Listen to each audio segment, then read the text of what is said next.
ravages of the First World War and the Russian Civil War left a heavy toll on the economy and the food supply.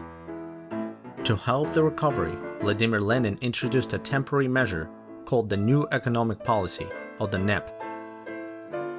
Accepted in 1921, the policy allowed private businesses to coexist with state-controlled enterprises. These private business owners, or NEPmen as they were called, were necessary to stabilize the economy and attract foreign investment. However, their gaudy way of life and aristocratic habits clashed with socialist ideals, and comedies of the era were quick to ridicule them as tyrannical employers. The main character of Yakov Protazanov's The Tailor from Torzhok was one such victim. An empty-headed tailor is in love with a girl. Both are mistreated by their bosses. The tailor obtains a government lottery bond, but loses it before he can cash it in for an enormous prize. A rat race ensues. Naturally, the happy ending favors the proletarian underdogs. Proven to be an effective promotion for government bond sales, the film storyline was soon reused in Boris Barnett's The Girl with the Hat Box. This time, a struggling hat maker is underpaid by a greedy shop owner. Instead of money, the woman is given a lottery bond, which of course turns out to be a winning ticket. Like before, there is a romantic element present. If you can't beat capitalism, try your luck at becoming rich, a compelling, if a contradictory message.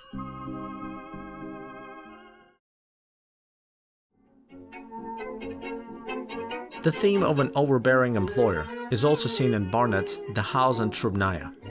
Paranya, played by Vera Moretskaya, is a housemaid working for a demanding couple running a barbershop. She is forced to work long hours without breaks.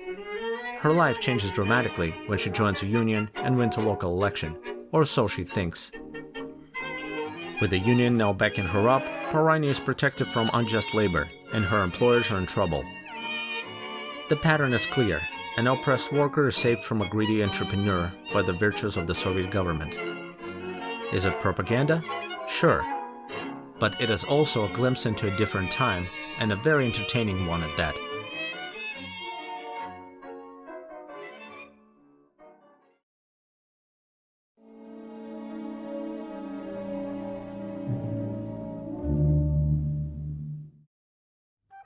The revolution was supposed to build a state far superior to any capitalist country.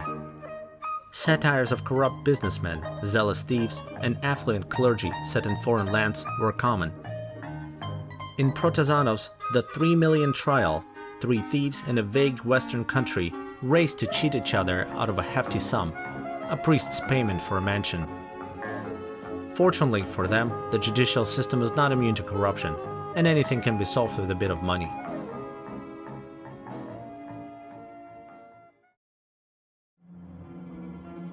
In a similar vein, Protazanov's St. Jorgen's Day has organized religion in its sights. A gangster on the run from the law is accidentally mistaken by the crowd for the prophesied second coming of the local saint. The religious leaders go along with the celebrations, but later secretly approach the thief with a lucrative business proposition. The clergy wants to maintain its influence because it is tasked to sway the electoral vote by the local politicians. A rather heavy-handed approach, even when presented in a light-hearted manner.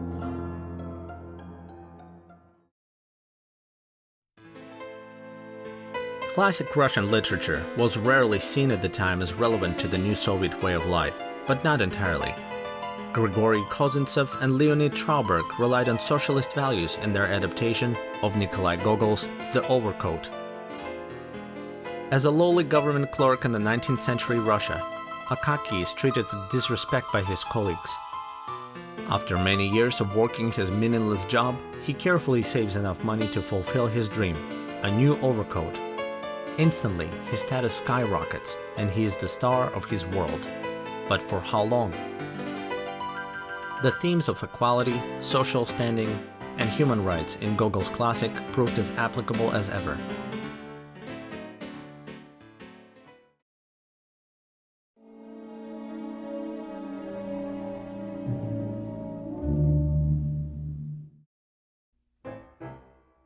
Lev Kuleshov was a leading theorist in the pioneering days of the Soviet montage. His now commonplace techniques form the basis of film editing today. Through the use of Kuleshov's creative geography, a series of unrelated shots can be edited in such a way that they appear to be taking place at the same location. In a similar manner, unrelated segments put together means the viewer is likely to assign emotions to actors' faces based on whatever the actor appears to be looking at. A technique we know today as the Kuleshov effect. Kuleshov was a theorist first and a filmmaker second. Nevertheless, he directed several pictures to test his theories. The Extraordinary Adventures of Mr. West in the Land of the Bolsheviks is a comedy about a cautious American visiting the newly established Soviet Union with his cowboy bodyguard. The titular Mr. West is immediately intercepted by a leader of a street gang. Hoping to cheat West out of money, the ruffian tells him horror tales about the Bolshevik rule, while his colleagues scare West through the use of stereotypical costumes. Rescued at last, West is taken on a tour of the capital and shown the glory of the Soviet life. Demonstrating the safety of the country by having the main character apprehended by a street gang is an odd approach for a propaganda picture, but makes for a fun film. Kuleshov's filmmaking colleagues, future directors Boris Barnett and Vsevolod Pudovkin, star as Jetty the cowboy and Zhban the gang leader respectively, while Kuleshov's wife Alexandra Khokhlova plays a memorable gang member.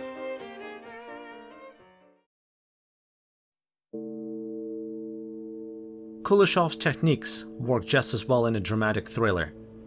By the Law, based on a short story by Jack London, might be one of Kuleshov's best works. A small team of gold prospectors spend their winter in a remote cabin. One of them, Michael, believes he is being treated unfairly and kills two others. The two remaining prospectors, a married couple, subdue Michael and tie him up. After an argument on what to do with him, the couple decides to wait until spring and then hand him over to the authorities. Kuleshov used his techniques to full effect, conveying a sense of isolation and claustrophobia as the prospectors spend many tense days taking turns watching the murderer. Exactly the sort of genre Alfred Hitchcock will soon become famous for.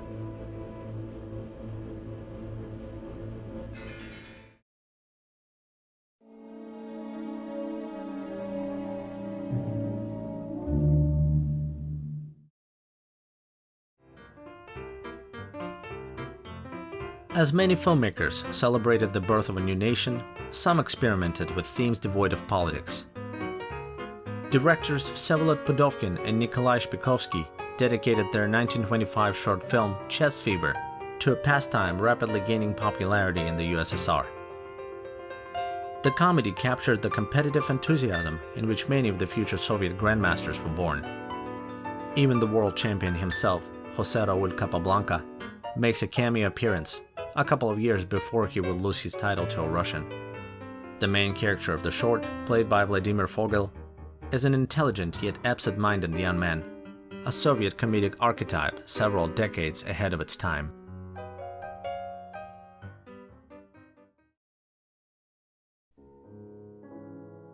One of the more unusual and daring experiments of the decade was The Bear's Wedding, a horror film directed by Konstantin Egert and Vladimir Gardin. A strange man with a mysterious past lives in a Lithuanian castle, in love with a young noblewoman. The woman is warned not to marry the man, as rumors say he can turn into a bear, but she ignores the advice. The morning after the wedding, she's found dead, and an angry mob chases after the culprit. The storyline evokes similarities with Western horror literature, such as Frankenstein or Dr. Jekyll and Mr. Hyde, and is itself based on a French novel. For the Soviet cinema, however, this film would be its only foray into horror for a very long time.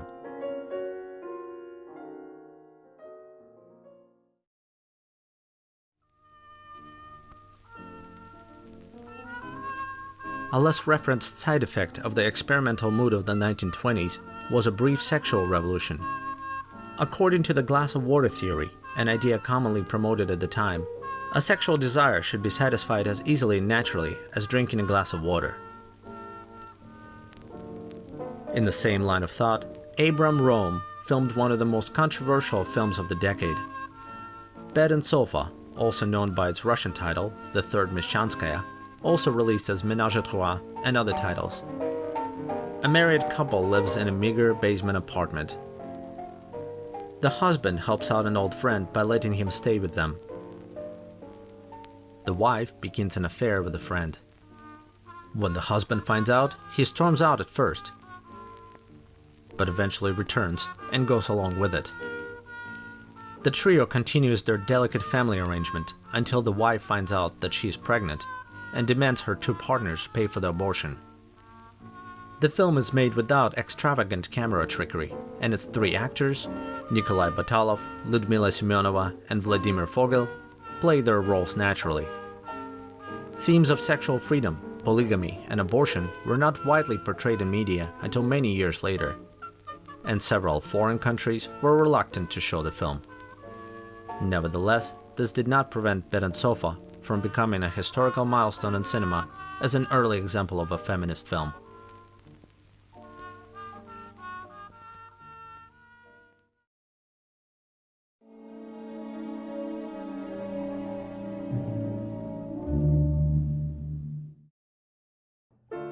David Kaufman, better known by his pseudonym Dziga Vertov, had a very different approach to cinema than his contemporaries.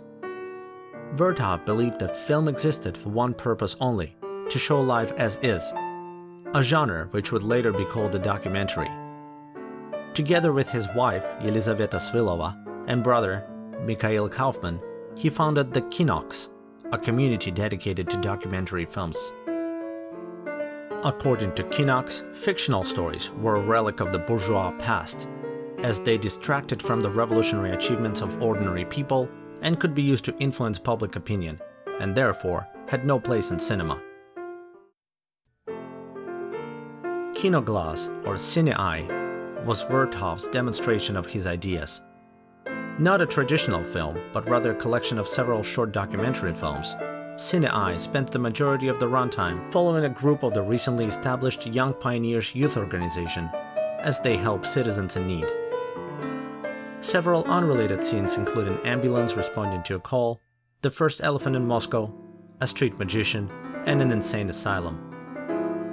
Vertov set himself apart with frequent camera movement and numerous cuts. Using reverse playback, Vertov showed the journey of food from the farm to the table, and used slow motion during the water diving sequence. Following the constructivist art trend, the film's intertitles are printed in large, monolithic letters.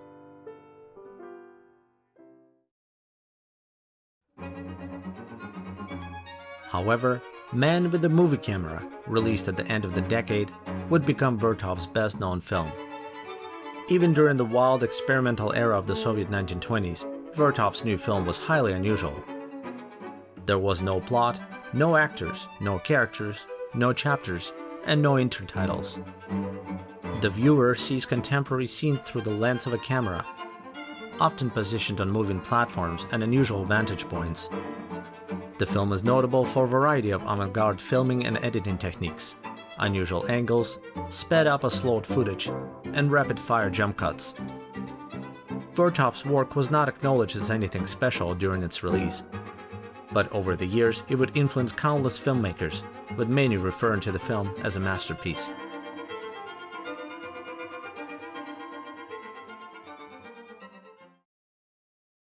Soon the age of the silent film would come to an end. Moreover, the Soviet government would put an end to artistic experimentation.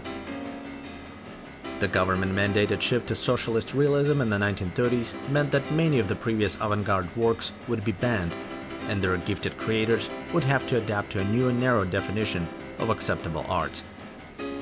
Nevertheless, in one short decade, the Soviet film industry rose from the ruins of a war and produced some of the most influential works in the history of world cinema.